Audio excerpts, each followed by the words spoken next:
Hello, welcome to my channel. In this video, I will be reviewing Dune 2021. Watch to the end to get the full review. Please don't forget to subscribe for more content like this. Let's get right into it. For most of you who don't know, Dune is actually a novel by Frank Herbert. The world of Herbert's novel is made up of many worlds, many ruling galactic houses, many competing infrastructural interests, working to seize power through means both overt and skullduggerous. To say nothing of the thousands of years of interstellar intrigue and bloodshed that take place before the book opens. And, of course, all of those planets, houses, institutions and historical events have names that Herbert drops often, and with a kind of blithe ferocity. Those drops soon become a firehose torrent of exotic names, italicized terms and inscrutable acronyms.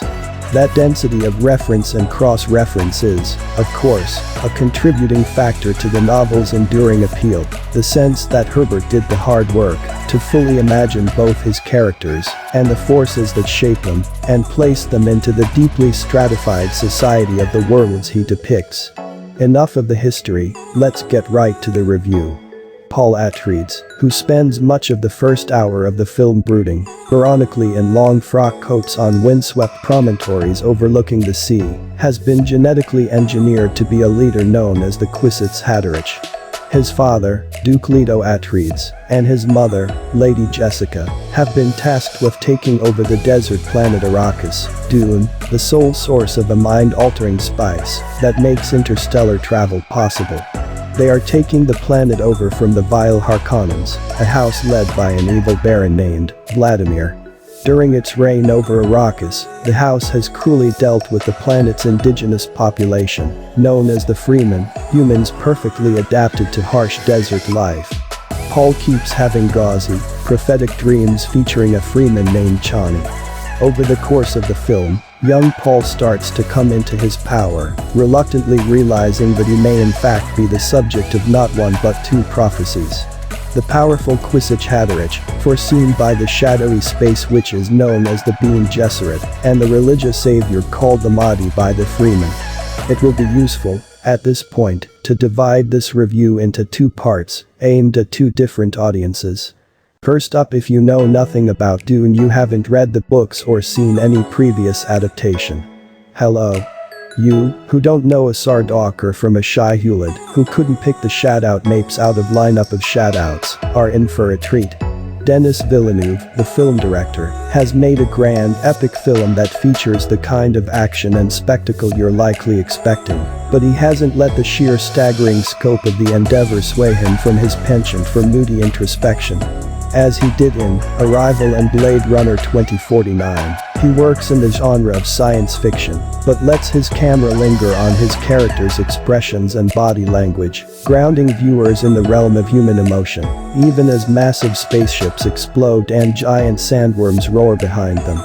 His screenplay distills Herbert's hilariously dense network of galactic institutions down to the major players. You'll miss some nuance, maybe, but that's why God made Wikis for you to consult on the way home from the theater.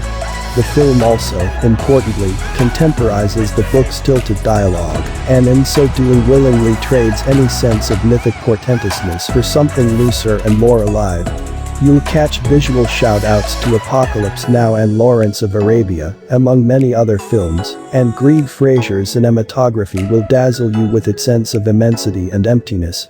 You'll think the film drags a bit in the middle, and that it ends on a weirdly anticlimactic note, and you'll wonder why the promotional material featured Zendaya so much, when she gets only a handful of lines at the very end. You'll be very right on all scores. This is only the first half of the story, after all. Okay, that's done. Now for the rest of you. If you've done Dune, you've read a book or six. First and most important thing you should know, the film ends soon after Paul first meets up with Sietch Tabr. Knowing that bit of information will save you a lot of concern and confusion, trust me.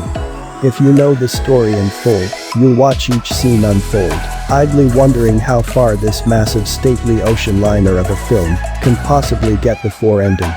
That's because Denis Villeneuve, the director's pacing is never anything less than even and deliberate. You'll feel each story beat landing, one after the other, in unhurried succession. You will likely admire the efficiency with which the screenplay trots out this or that bit of Herbertian lore.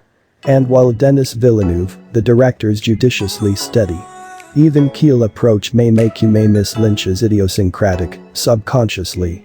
You certainly won't miss the 1984 film's relentless inescapable voiceover. Knowing in advance exactly where Denis Villeneuve, the director, chooses to end Dune. Part 1 will help you relax into the storytelling and the spectacle of the thing. Yes, you'll maybe wince at those moments when the score busts out a call to prayer as Paul performs some quasi-mystical feat. A choice that seems at once unearned and on the nose. And even a filmmaker as drawn to emotional nuance as Villeneuve could do much to turn the book's villain, the cartoonishly evil Baron Harkonnen, into anything but the one-note baddie he is. But in moments big, a sandworm attack, and small, a quiet conversation between Isaac's melancholy Duke and Chalamet's sullen Paul, Dune plays itself out with an assured confidence that encourages you to settle in for the long, 2 hours and 35 minutes, haul, and eagerly await Part 2. Thanks for watching, and please don't forget to subscribe.